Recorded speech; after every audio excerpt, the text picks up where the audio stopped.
اعوذ باللہ من الشیطان الرجیم بسم اللہ الرحمن الرحیم۔ جب یہ لوگ مصر گئے اور یوسف کے پاس پہنچے تو کہنے لگے، اے عزیز مصر، ہمیں اور ہمارے گھر والوں کو بڑی تکلیف پہنچی ہے، اس لیے اب کے بار ہم بالکل حقیر سی پونجی لائے ہیں، اسے قبول کریں اور ہمیں پیمانہ پورا ناپ کر دیجئے، اور مزید برآں ہم کو صدقہ و خیرات بھی دیجئے، بے شک اللہ صدقہ خیرات کرنے والوں کو جزائے خیر دیتا ہے۔ آپ نے کہا، تمہیں کچھ معلوم ہے کہ تم نے یوسف اور اس کے سگے بھائی کے ساتھ کیا سلوک کیا تھا جبکہ تم جاہل و نادان تھے؟ اس پر وہ لوگ چونکے اور کہا، کیا تم یوسف ہو؟ ہاں میں یوسف ہوں اور یہ میرا بھائی ہے، اللہ نے ہم پر احسان کیا، بے شک جو پرہیزگاری اختیار کرتا ہے اور صبر سے کام لیتا ہے وہ بالآخر ضرور کامیاب ہوتا ہے، کیونکہ اللہ نیکوکاروں کا اجر ضائع نہیں کرتا۔ انہوں یعنی بھائیوں نے شرمسار ہو کر کہا، بے شک اللہ نے تمہیں ہم پر برتری عطا فرمائی ہے اور بے شک ہم خطا کار ہیں۔ آپ نے کہا، آج تم پر کوئی الزام یعنی لعنت ملامت نہیں ہے، اللہ تمہیں معاف کرے اور وہ بڑا رحم کرنے والا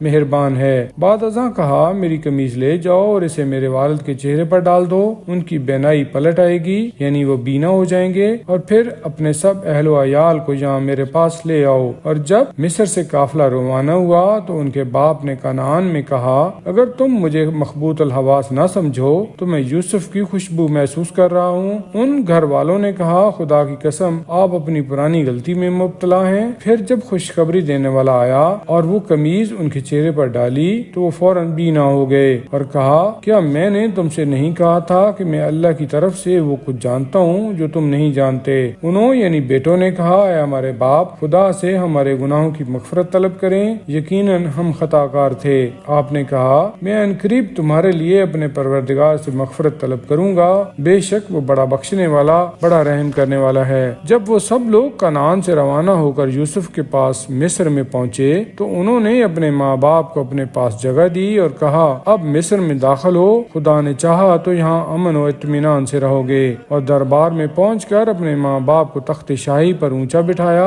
اور سب اس کے سامنے سجدہ شکر میں جھک گئے۔ اس وقت یوسف نے کہا، اے بابا، یہ میرے اس خواب کی تعبیر ہے جو بہت عرصہ پہلے میں نے دیکھا تھا، جسے میرے پروردگار نے سچ کر دکھایا ہے، اور اس نے مجھ پر بڑا احسان کیا کہ مجھے قید خانہ سے نکالا اور آپ لوگوں کو صحرا یعنی گاؤں سے یہاں شہر میں لایا، بعد اس کے کہ شیطان نے میرے اور میرے بھائیوں کے درمیان اختلاف و فساد ڈال دیا تھا۔ بے شک میرا پروردگار جو کام کرنا چاہتا ہے اس کی بہترین تدبیر کرنے والا ہے، بلا شبہ وہ بڑا جاننے والا بڑا حکمت والا ہے۔ اے میرے پروردگار، تو نے مجھے سلطنت عطا فرمائی ہے اور خوابوں کی تعبیر کا علم بھی تو نے ہی مجھے بخشا ہے۔ اے آسمانوں اور زمین کے خالق، تو دنیا و آخرت میں میرا سرپرست اور کارساز ہے، میرا خاتمہ حقیقی اسلام اور فرما برداری پر کر اور مجھے اپنے نیکوکار بندوں میں داخل فرما۔ اے پیغمبر، یہ داستان غیب کی خبروں میں سے ہے جس کی ہم آپ کی طرف وحی کر رہے ہیں، اور آپ ان برادران یوسف کے پاس اس وقت موجود نہیں تھے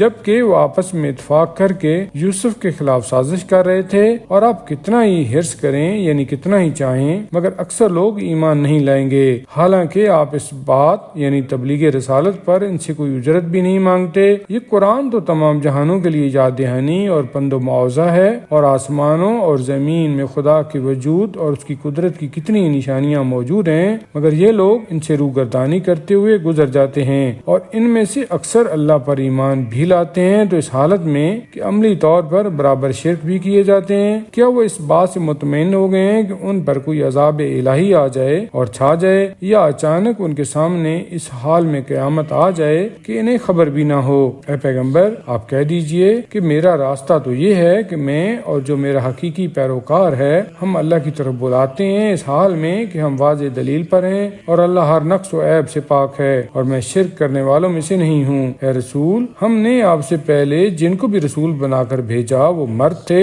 اور آبادیوں کے باشندے تھے جن کی طرف ہم وحی کیا کرتے تھے۔ کیا یہ لوگ زمین میں چلے پھرے نہیں کہ دیکھتے کہ ان لوگوں کا انجام کیسا ہوا جو ان سے پہلے تھے؟ یقیناً آخرت کا گھر پرہیزگاروں کے لیے بہتر ہے۔ کیا تم عقل سے کام نہیں لیتے؟ یہاں تک کہ جب رسول مایوس ہونے لگے اور خیال کرنے لگے کہ شاید ان سے جھوٹ بولا گیا ہے تو اچانک ان کے پاس ہماری مدد پہنچ گئی، بس جسے ہم نے چاہا وہ نجات پا گیا، اور مجرموں سے ہمارا عذاب ٹالا نہیں جا سکتا۔ یقیناً ان لوگوں کے عروج و زوال کے قصہ میں صاحبان عقل کے لیے بڑی عبرت و نصیحت ہے۔ وہ قرآن کوئی گھڑی ہوئی بات نہیں ہے بلکہ یہ تو اس کی تصدیق کرنے والا اللہ ہے جو اس سے پہلے موجود ہے، ہر چیز کی تفصیل ہے اور ایمان لانے والوں کے لیے سراسر ہدایت اور رحمت ہے۔